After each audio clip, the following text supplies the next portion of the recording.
So, what's up lads? So I've been playing Morimens lately, actually spending time around with running the same stages just to see how they feel when things get messy.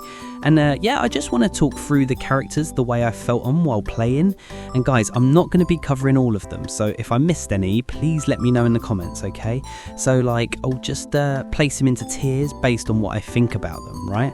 So first up we've got Caster, and the reason he's actually crazy is his whole shield cycle. It pops up right when waves start stacking, so your front line doesn't instantly explode, and his passive heal ticks kind of patch up all that chip damage without you even thinking. Plus, whenever elites jump you, his burst shield stops those random one-shots. Simple, reliable, S tier.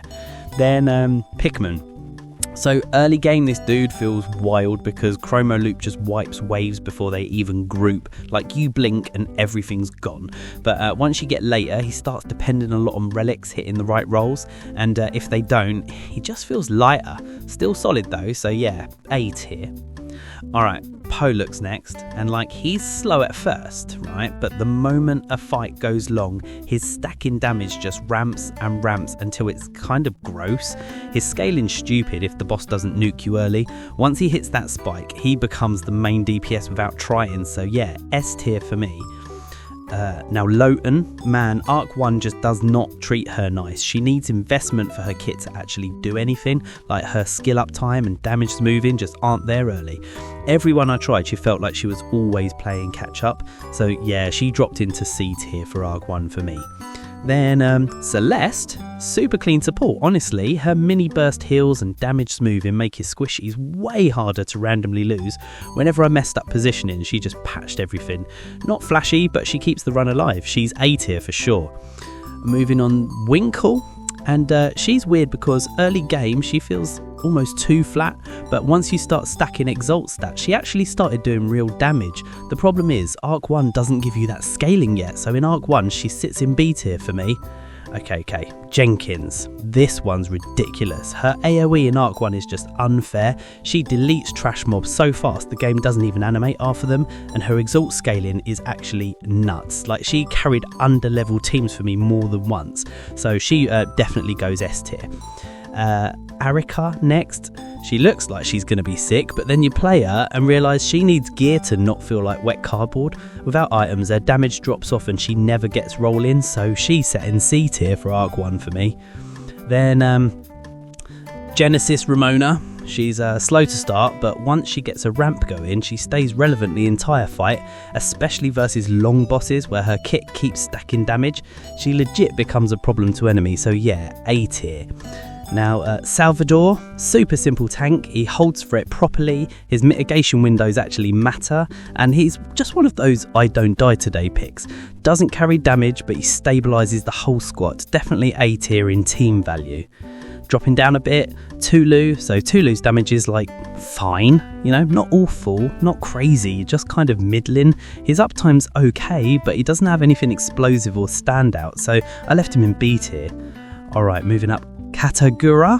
Dude, when her solar windows line up, she blows up whole phases. Her scaling is actually insane in long fights, she takes over the run. If the boss lives long enough, she just shreds them, so she's S tier for me. Then Corpuscent, she's super niche, but in fights where her on-def triggers and sustain loops matter, she's stupid strong. She controls wave pacing and kicks the team topped in weird ways. Not every fight loves her, but the ones that do, she hard carries, so yeah, she's A tier. Moving on, Hellut, reliable DPS, super steady, she always contributes, her uptime is good, and she never feels like wasted space. She's not an S tier monster, but she's 100% a safe A tier pick. Then Goliath, big dude who does tank stuff. He stays alive, holds enemies, gives space, but he never felt impressive or explosive. Very consistent, but nothing more, so B tier. Same lane here, Murphy, super stable, never griefs you run, fills his role every time, but again, nothing stand out, also B tier. Alright, Oraita time. She is actually super underrated. She handles wave damage extremely well, smoothing out all that bursty nonsense when you get swarmed. Honestly, she made some maps feel way less stressful just by being there, so she goes in A tier. Then Daffodil, she's another later scaling character that Arc 1 doesn't really allow to bloom. Her long fight potential is there, but you won't feel it early, so she stays in B tier for Arc 1. Next up, Hameln. And he caught me off guard. His support windows let certain DPS units go turbo, speeding fights up noticeably. He doesn't carry himself, but he makes others carry. A tier enabler for sure. Kaikus, he can be good, but he needs relics and gear aligned perfectly. Without that, he feels mid. With it, he's decent, so I left him in B tier, very conditional. Then Sorrel, she's like this silent stabilizer, constantly reducing how spiky damage feels. Half my runs stayed alive because she just smoothed everything in the background. She's easily A tier. And last one, Tinct. He needs so much setup to do something meaningful. Arc 1 just doesn't give him the time or pieces he needs. I tried him over and over, but yeah, he's C tier by experience.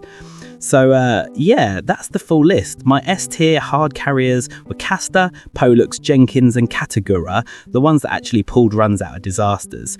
Hope this helps, lads. Like the video, it genuinely means a lot, and I'll catch you in the next one.